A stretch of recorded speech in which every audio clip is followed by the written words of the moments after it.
Hello everyone, welcome back to another episode of Communication Technique. So we are going to talk about server-side event where we will be talking about how real-time communication can happen using a new technique which is available in most of the recent browser. Most of the modern browser basically support this. Let's dig deeper and try to understand, and we'll also do some practical example where we will be implementing, creating a server in the client, and we'll have those real-time communication. So few things we have to understand. The first thing in this case, how this works. So there is a request. There is a request which goes from the client to the server. Now in that case, what happens? In earlier cases, we have seen short polling, long polling, WebSocket. We know how these things works. In this case, we have to understand we are making a HTTP connection only. So it's a HTTP connection, basically request we made. Now this request is something which is long-lived request. So this request is not going to terminate, not going to close. This request is going to be open for the entire duration for the time we want a real connection to happen. Now, what is going to happen? Like we have seen in the long polling, the connection is persist for a longer duration. But in long polling, what used to happen? All the entire data was sent in a single response. But in this case, server-side event, it's not the case. What happens? Whenever there is a new data, the data from the server to the client is being passed on the regular interval on the same HTTP network which is open, or you can say the connection which is open for a very long duration. So it's not like you wait, you get your job done, and then you come back and then again you have to send a request. No, it's a single request which is sent for a longer duration. Within that duration, server will keep on sending you the data. It is very interesting, right? How the server is basically keep on sending the data to the client without closing the connection. So what happened? There are the few terminologies that we have to understand in this realm. First thing, it's a long-lived unidirectional communication. So when I say long-lived unidirectional communication, because the communication happens from the server to the client only. So for the first time the connection is set up, now the server is all equipped to keep on sending the information from the server to the client whenever there is a change or whenever the server wanted to send new update. That is very, very important. Second is, as I said, it is a single HTTP connection. So it's a one connection basically which is created, which is going to be a long lived. If I have to talk about some examples, so examples like we have feeds, like any of the feeds, news related, any feeds basically that has to come. There is nothing that you can do from the client. It's all around, all those new feeds will keep on coming. Notification, like any kind of notification that we know, like we see in the Facebook, in case of WhatsApp, all of these notification that we see on the top right, or even in the LinkedIn kind of thing, right? If we go to the LinkedIn, basically these notification can be sent to show you how many notifications are there, how many people have basically sent any of those information can be leveraged using these feeds notification kind of thing. It can be any simple, you can say, monitoring dashboard where no need to change anything from the client. It's more around the data will keep on coming, updated real-time data will keep on coming from the server to the client. Now this is something cool, but how this works, we have to understand. Do we need some library in order to achieve this? Do we want to do something cool on that? We'll try to understand in bit and pieces. So first thing, we understood few more terminology that I wanted to highlight. One, how this connection basically works. We said this is long-lived HTTP connection. That is one part which is very, very important. Now the other part basically which is also important in this case, which is, I can say, this is long-lived, or I can say we have a connection which is keep live kind of thing. So long-lived connection basically we wanted to have. We will be setting these header, we will be leveraging these information somewhere going ahead, don't worry. Now the other thing which is important, in what format the data comes from the server to the client. It is an event stream, guys. So it is an event stream that keep on coming from the server to the client. Now these streams can be small, it can be bigger. If it is a small, it is completely fine. If it is a bigger, it will come in frames, like we saw in the WebSocket also. Similar kind of frames basically are created from getting your data transfer from server to the client. Now this is kinda okay. Now one thing is more important, how individual event is going to basically look like. When we talk about event, so it will have few information like event, it will have information like data, and information like ID. This is the high level structure of each and every event is going to look like, where from the event you will get to know, oh, this has to be done. From the data you will get the data. ID is to communicate when there is a retry, when there is a disconnect, and tell, oh, I was having the data till this point, now you keep on giving me data for the further information. For those kind of thing, for those purposes, this ID can be leveraged. Now, we understood those fundamental. We will go to our application and we'll try to set up. So what we have a SSE. It's a simple, again, Express server. You see, we have Express and the NodeMon basically set up, nothing special. We have a basic, you can say, application which is running on the 3000 port, and it will render the index.html file. And over here, we will basically set up our SSE logic. So we will write our logic over here, how the server side handling will be done if someone try to connect to /SSE, any endpoint. Now what I'm going to do, something special at this endpoint, so that it keep on streaming the data from the server to the client. That is one. Second, on the client, what we have a ID where I wanted to showcase the new data which is coming from the server. So that has, the logic basically has to be done. So basically that logic will reside over here, where we will say again set up SSE connection. So we will do those logic related to that. Rest, if you see, it's a basic Express server and basic HTML file till this point, and let's start leveraging and creating that. Before that, what I will do, I will quickly do a npm install and start our server.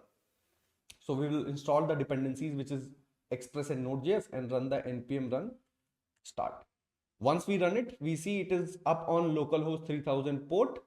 Go back, execute this. We see the server sent event example. Simple HTML page is up. Now, what is going to happen? How things are going to happen? Let's try to create those things on the server first. So what we are going to do, let's try to understand. On the server, as we said, there are few things has to be configured. Data is going to be long lived. Second, the data is going to be in the event stream. So these are the two information that I have to set in the header, how my responses are going to be. So in that case, what I'm going to say, response.set header. And what I'm going to set few properties. One is content type, and probably I will say it is going to be of type text event stream. I'm going to stream the data into the text format. Second, I'm going to set header configuring, saying that, boss, this my connection is going to be keep live, long live connection basically I wanted to have, which does not close then and there. The rest few things are basically one more thing I wanted to configure. Because we are streaming, I don't want any cache to happen on this stream which is happening from the server to the client. So maybe in this case, I will say just cache control we can configure. I can say no cache kind of configuration. I don't want any cache to happen, to showcase you this example better. Now, what we want, it's very simple. I just wanted to keep on sending some information from the server to the client. How do I do that? There is something called response.write. In this response.write, I can keep on writing any sort of data, right? I can say some data which is welcome to server sent event, something like this. I'm going to write this information, and probably I can add some new line kind of thing. Just added few new line. What I want simple thing. I want something to get the data. Probably I will write some logic to connect to the database, get the updated data from the database after some IDs and whatnot. That logic will be written over here. We don't have such logic at this moment. What I'm going to simply say, boss, I will start a set interval kind of thing. And after certain interval on the server, which is eventually going to be database call, where I'm going to make a call to the database, get the data, or someone is going to tell me what is the updated data. So right now we don't have those connections. For simplicity, we are going to have some dynamic logic which is keep on changing after some time. So maybe I'm saying after 5 seconds, please keep on writing the new information, which is response.write. And what I'm going to write, maybe I'm going to write again similar kind of thing, which is I can say in data, my server time, probably I can say that my server time is something which is new date to local date string probably. So that is what I wanted to execute. So local date string, this is something we will execute. Perfectly fine. So now I wanted to do one more thing. in case there is a connection close, someone is actually closing the connection because of anything, internet disconnection, I really wanted to do the disconnection. What we want, a simple thing that need to be done is, boss, I can't leave this set interval to be running on the server for all the time. That has to be taken care in the at most critical scenario. So what I'm going to do, I'm going to just get the set interval and clear this interval, so that we don't have any memory leak on the server. So that is what we are going to do. I just said, okay, boss, I am going to make a call, and once I make a call to SSE, you keep on streaming the data, and so that I can retrieve the data on the server. So in this case, you see every 5 seconds, it is going to send the data saying that server time is this. Now you leverage, you decide what need to be done on the client. This is awesome. Now, server is all set to keep on sending the data in the event stream format and on a single connection, which is keep live single connection. We are not doing anything. I'm not closing the connection saying that request.send or request.json. No. So I'm writing in a text format on the same unidirectional connection that we have created. Awesome. We have to understand from this is good. This is good. How do I read this data, which is stream data, which is coming to the client? Do I need to use some library in order to achieve this? Or do I need to do something different in order to achieve that? So over here, we have to understand one interesting thing that I'm going to leverage. One interesting thing which I'm going to do is, I'm going to say, I want an event source. How do I get the event source and what I can do it from here? You have something called event source, which is given by browser itself. So you have something called event source. This event source helps you to connect to and make any request to the SSE endpoint, which is server sent event endpoint, where you will have the event streaming happening. So in our case, what is that endpoint is SSE. This is the endpoint on which the stream is going to happen. Now, event source provides you multiple interesting things. Example, we can go into MDN event source. So if we go to MDN event source, we will see this is the interface basically which helps you to have the unidirectional connection between the event source to the target. And you have something like you can close the connection. You have event source. You can get to know which state it is. You can configure if you wanted to send your credentials along with that. And it has some other kind of thing, like you can handle the error message and open kind of thing. And nothing special. I can read from the event source directly what is the data. Example, in this case, if you see, we have event source. From the event source, I can say if there is a message, I wanted to do something. Simple, as simple. I'm just going to say if there is a message, please do something. So what I can simply say, event source dot on message. You can see there is a on message, on error, on open. You wanted to handle things differently, you can. I wanted to define, I will get an event, and I wanted to do something. And what is that something? Probably I just wanted to say console.log at this moment, nothing special. So what I'm going to say, event.data. That's all. I'm going to say get the event.data and keep on printing on the console. Next, I'm going to leverage it somewhere, but for now, it is more than enough to get the data from the event. So I can say event.data. Let's see if we get to the crux. So if I go to all and reload this, so we will see there is a SSC. Where is that? Okay. So you see, this is a SSC connection which got made, and the type is basically event source. Now you will see this is a long-lived connection. This is a long-lived connection basically we have. If we see, we have some event streams basically that will happen. So we have event stream. If I go to console, we'll see if the streams basically starts, what happens in that particular case. So we have SSE event stream, which is listening to SSE. Let's see, our server is everything is fine. On the server, we have set header connection, which is text event stream.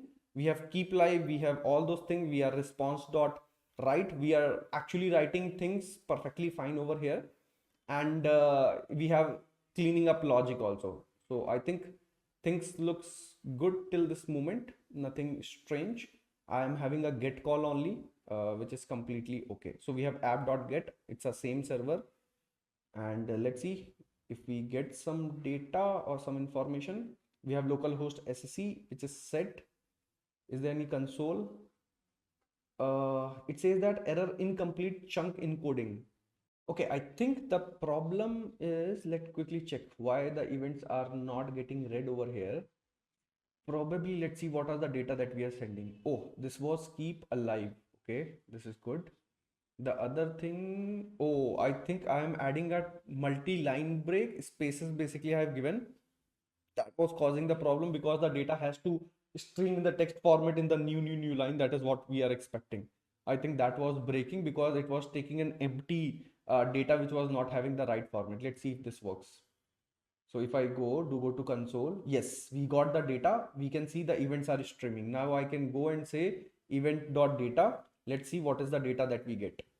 So if I reload server to server client, and if I go over here and check what is the SSE that we are getting inside SSE, we have welcome to the server sent event, and probably in couple of more seconds we will get more such events. Let's see if we did any mistake over here. Yes, so I need to do a line break over here also so that it starts sending the right set of data. So the first data that we got is the welcome to the server set event, and the second data we got the server time. Perfectly fine. So remember, the format of sending the data is something which is very important. We discussed about three things, right? The event, basically data, and the ID. So in this case, things are optional, but in this case, you have to remember how we are sending this information. So if I go back to the SSE, just wanted to highlight, in SSE you have type, everything is message basically by default. What you are getting the data in this format, and I'm not sending any ID basically from the server. So that is what we can see, the data is getting streamed. Now I wanted to show this information to the on the dashboard on the client. Probably what I can do, this is the ID. So let's have a selector and basically showcase that information on the UI. So I can say this is SSE data reference. Probably I will say this is my reference. I will say document dot get element by ID, and look for SSE data. Inside my this ID, I can do dot, probably I can keep on adding to the inner HTML or inner text. Probably the safer one is inner text, but it's okay for the time being, for just the implementation perspective to showcase you. I can add the p tag basically, and I can keep on adding the data that we are getting. So which is event dot data. So let's see if that works. So reload, we got the server, welcome to the server sent event, and we'll wait for 5 seconds. We got another data, perfectly fine. And we can see from the SSE, the data that we are getting from the server, it is getting reflected on the UI then and there. Now you can see this communication is happening from the server to the client, and this is a long lived connection basically that we have, where the server is sending our data back to back, back to back, back to back. This is something which is very interesting, and this is how basically your server send event basically works. So you should remember, text has to be event stream. You have to remember the message format. You have to remember it is unidirectional kind of thing, and you have to remember, in case of there is a reconnection or the disconnect, your browser is smart enough in order to set up those connection automatically. Now with that, let me discuss few of the challenges which is very important, guys, because we understand something comes out of box, it looks cool. You can always say, oh, I have some use cases where I can blindly use the SSE. You have to remember the browser compatibility. So nowadays, like modern browser are compatible, T-ability. So, but the old browser may not be compatible. That is something you have to see. The connection limit is something which is very important. So when I say connection limit, let's go back and let me show you. This is one HTTP connection. If you know, the browsers have limits in terms of how many HTTP connection you can set up at a time. What it meant by. So one domain can have almost like 6 to 8 simultaneously connection depending on the browser. Now one connection is actually leveraged by this. It means you are having n-1 only connection which are left basically in order to leverage. So what I meant by, you have to always see, if you are using HTTP 1.0 and you are using SSE, you are blocked one connection basically in that particular case. So be cautious in those realm, because this is long lived. You can use HTTP 2 if you wanted to have such kind of configuration, which works, no doubt. Now, you have to be cautious about connection timeout, where your browser is smart enough in order to do that, but still you should have ways to handle connection timeout, your reconnection logic kind of thing. Now you have to also understand few things, where now there is something called background tab behavior. You have to understand how different browser basically works. There are many browsers where they do not perform very active, you can say, real-time communication for anything which is an inactive tab. What it meant by, if you have multiple tabs and you are not on a particular tab, you are on some different tab and this tab is inactive. Now your browser may not keep on getting the data from the server. It may deprioritize some of the activity in order to optimize the resources. So if you want something to be very critical, probably double think on that. There are some browser behavior which works differently for the different stuff. Now, we talked about message sizing. Resource utilization is something that you have to think about, because although it is very light in terms of single connection sending a lot of stream data, not a problem, but still how your server resources, your CPU is going to be leveraged, because there are so many SSE connections that has to be created. Now, the other thing that you have to also remember, as we talked about previously, you have to think about load balancer, where you have to think about sticky connections. Very important, how the sticky connections are going to be managed, how these are going to work. We talked about similar kind of thing in WebSocket also, because there is one single connection that has created. Now that connection has to be sticky, that should remain as it is. You have to think about proxy firewalls. Basically, you have to think about proxy firewalls. Is it enable or not? If it is not enabled, then you have to explicitly enable such kind of connections, which is SSE kind of connection, else you will have problem. You have to think about how you are going to test it. So testing load balancing on your server if multiple people are using and whatnot. And especially you have to think about the efficient way of broadcasting. So when I say efficient way of broadcasting, the code which we have written right now, it works for the example case, but think about, you have huge number, millions of people where the notification has to be sent. How those notification will be sent? Maybe use some message queuing on the server, that is on the server side of thing, but you should know basically something has to be optimized. You can't blindly basically go and bombard to everyone in a single go. So those kind of thing basically has to be taken care of whenever we are dealing with the server send event. So I hope it gives you a fair understanding of how server send event works, how it is different, when to leverage, when not to leverage, and whenever it is asked in interview, just go and kill it. With that, see you in the next episode. Signing off, Chirag Goyal.